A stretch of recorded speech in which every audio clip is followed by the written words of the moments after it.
Alright, this chip caused me a few problems I did not expect, and I got a ton of suggestions because RID is a really popular line. First off, most were for Scourge and Skybite, and I'll probably get to those eventually. But a lot were also for Megatron, which, trust me, you don't want to hear me talk about the same toy for 40 minutes because that toy's way too involved for this.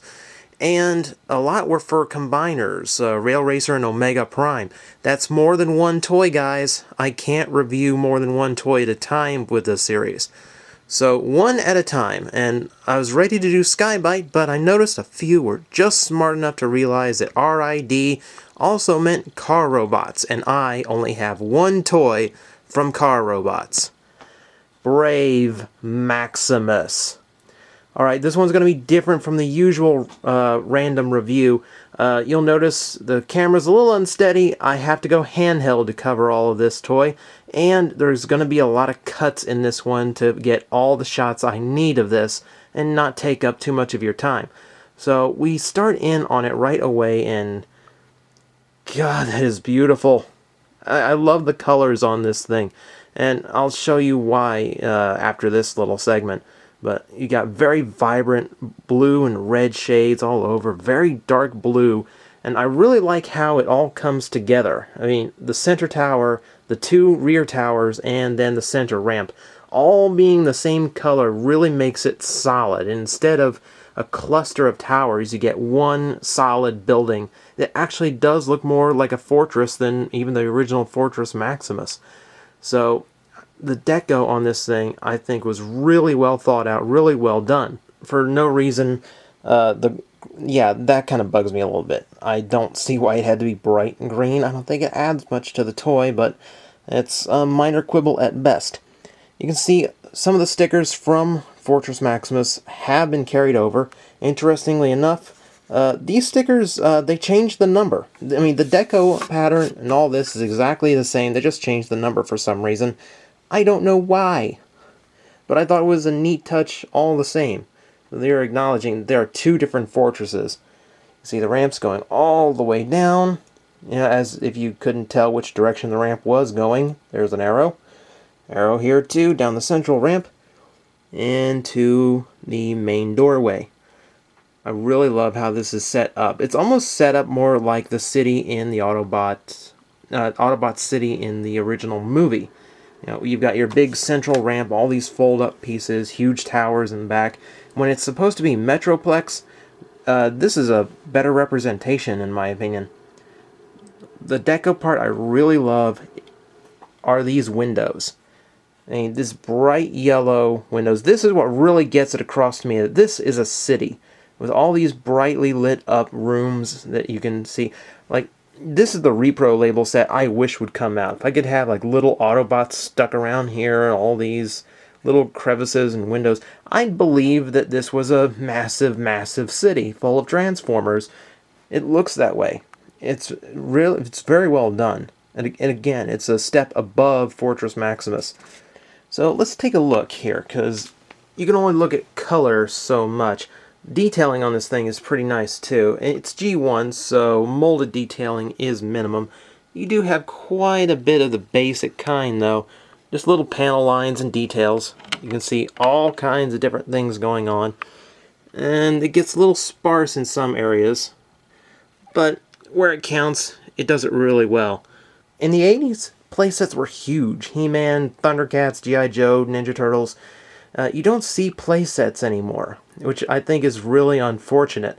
And it's probably the reason we don't have a new Fortress Maximus. They just don't do as well as they used to. But all in all, this is a beautiful one. And this was made for G1 Minibots. But luckily, the G2 GoBots, and now Spy Changers, work perfectly well. And I guess I will use two of my favorites, Crosswise and Daytonas, to demonstrate all the features that you have for Fortress Maximus here. First off, ejection ramps. You get 3 of them in all. The 2 on the side are pretty simplistic. The little gate here holds the toy. Just move it forward, down the ramp. Very simple. Same in here, except you get a little bit of a garage. Now on the side view here, you can see these little ramps. You can go right through the city. Again, these were made for mini bots, but everything seems to fit these spy changers really, really well. And that's always a nice surprise. Now, in order to get this to work, you move behind the toy, and you're going to see this little lever, this little crank.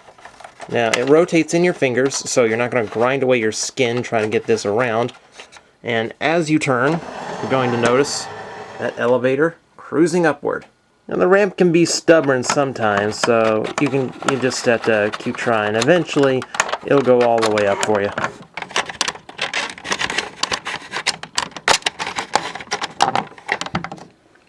Once you get it cranked all the way up, you see this little switch here on the side. Plunge it forward, and the ramp lifts up. Oh, and down comes the spy changer. It's amazing that a gimmick that was designed that long ago still works really well with the toys that came out at the same time. Just shows just some good designs just never go out of style. Got a lot of little other gimmicks here too. You can give it some firepower. If it will unlock for me. Just in case the base is under attack at any random point. You also have the radar dish. It's a very simple crank here on the side, but it's a little bit more of an action feature. Whatever you like. You also get a little workstation for Cerebros here. I forget what the Japanese equivalent to this guy was named. I really should have researched this beforehand. But it's a little thing for him to do. He looks kind of lonely down here. Take a look at him real quick. Nice silver on the chest. He's a normal headmaster, so his transformation consists of unfolding the head and hiding the face. And he's got 2 points of articulation just in the shoulders. But since they are headmaster-styled shoulders and are prone to snapping, I'm not going to demonstrate it. You'll just have to imagine his shoulders going up and down. If you can believe it, just try your best. You've got a couple of other minor features here too, like these steps on the side. You can leave this folded up and armor up the whole thing, or leave it down and it's a nice place to put spy changers while you're waiting to use them. They fit quite nicely there on the side. You also have the jail cell. Okay, there is no 80s playset that is complete without a jail cell of some kind, and here's the one on Fort Max. Easy enough, lifting up the gate. Got just enough space to put a fairly good-sized Decepticon in there. You could probably get a basic or a combiner limb in there. So, down to lock it up, and I guess that's solitary confinement. I even like all the little nooks and crannies here. Like, you've got this little place here that was left hollow intentionally, so you got something of a garage. Or, up here, which I always thought was something of a repair bay, given this little green overhang. It looks like he's going under repairs, and he can't roll out of here because of this hump. So, I guess that's what it has to be, right? That's the whole point of playsets. Use your imagination. Whatever you think it does, that's what it does. And even though this particular playset was designed for mini-bots, I believe that it does wonders with world's smallest Transformers. See, now this looks like a really big city. Now I can really get behind this. And now, just because I can, the side-by-side comparison. We have Fortress Maximus and Brave Maximus side by side. This may now officially be the most extravagant Transformers review of all time. And right off the bat, you can see the massive color difference, and at the same time, a lot that has not changed. A lot of the red and the blue, or at least the lighter blue, on Brave Maximus is brought right over from Fortress Maximus. You can see the launching ramps and that center ramp at the bottom are still red, and you've basically got the exact same side turret. It's a little darker over there, but it's the exact same color pattern pretty much. The big change is the towers. On Fortress, you've got gray and white, or if it's been left out in the sun like this one has, then you've got gray and yellowish white. Like I said before, all solid color over here. There's a few other major differences to point out. Brave Maximus got a lot of stickers removed from his release. You can see all the stickers down the center ramp there. There's a few little bits, little windows on the front, little ones on the side. Got more on the side over there, a few on top, big one on top. And I know mine has a few misplaced and misaligned stickers. Like, this is supposed to be a helipad sticker here. And you can see whoever originally owned this one put the ramp sticker way at the top instead of the bottom, because apparently they didn't know which direction it went in when they applied it. But you can see 21NR, 27KH. It just amuses me for some reason. So that's where a lot of the paint work for a Brave Maximus went to. Sticker budget. That's pretty much it. You'll also notice, there's a gasket and grommet and two large cannons that make little communication towers or radars or whatever you want to pretend they are. Also stripped off of the Brave Maximus release. And you've also got, well, a little gun for Cog, who we will see in a minute. And here's Spike. You can see side by side. Oh, didn't change a whole lot besides the base plastic color. He got a little bit more paint on Brave. So, oh well, not too bad.